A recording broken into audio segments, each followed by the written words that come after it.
Hello, class. So if this was me in this situation and I was like the principal and I was given the opportunity to seek out a coach or anything like that of my choosing, uh, I would double down and make sure that it's a process that I can pick. I think it's important to have the ability to look for somebody that you are comfortable with. I think we see like in sports a lot of days, like with GMs, front offices, or people like that in that authority, they kind of go out and look for their guy. Typically, like if you see GMs come in to a new team, they kind of want like a fresh start, unless you're like a really really good coach and your general manager just wasn't that good. Uh, Typically, you really don't see that.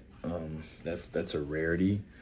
Normally, if you see a new person come in, um, they're cleaning house and they want to go get their new person. So, for me, I would just want to make sure that I'm the one in control of the coach, and I would evaluate them, just kind of see how they are, make sure that they can take constructive criticism and things like that, can take coaching, not try to like be over me in like authority, if that makes sense.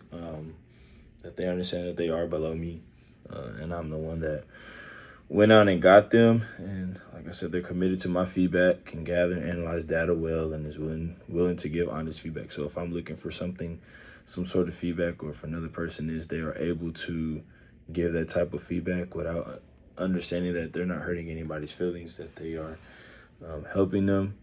I would gather feedback in key areas of my leadership, such as communication, relationships with the teachers, clarity of expectations, fairness, and how will I support um, my instructional like development and things like that.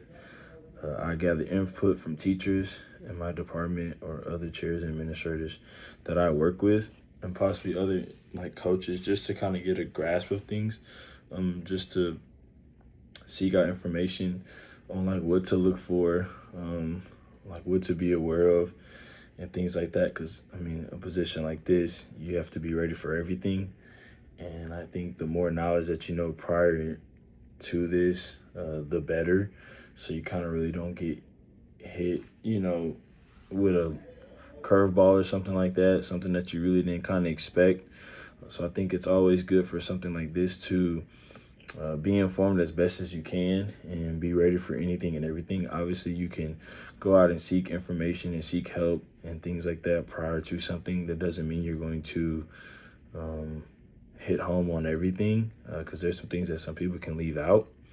But I think the more informed you are prior to something, the better you are prepared. And that's something that I would do. I think that's important,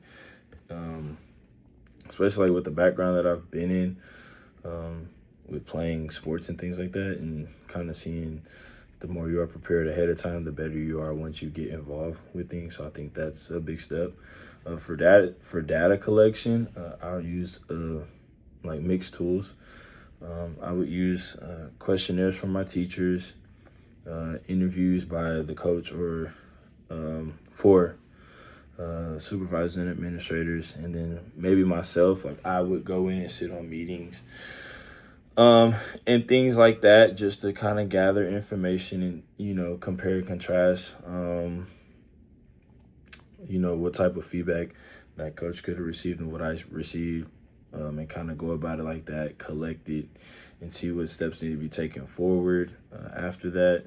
And then my coach would help me design the tools to conduct interviews, analyze data, and we would kind of create goals together. They could create the goals, and I would, with that information, obviously we would share it with the staff. um, Send out surveys, complete self assignments,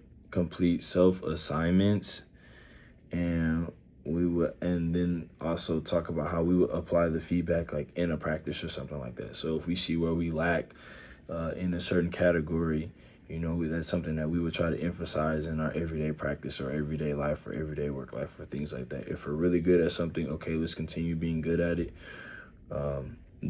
Let's harp on the things that we're not so good at, because if we just continue to let those go by, then it can get worse and worse. So those are some things that I would do if I was in this position, or with the reflective exercise, if I was the department chair with responsibilities and being tasked with a coach.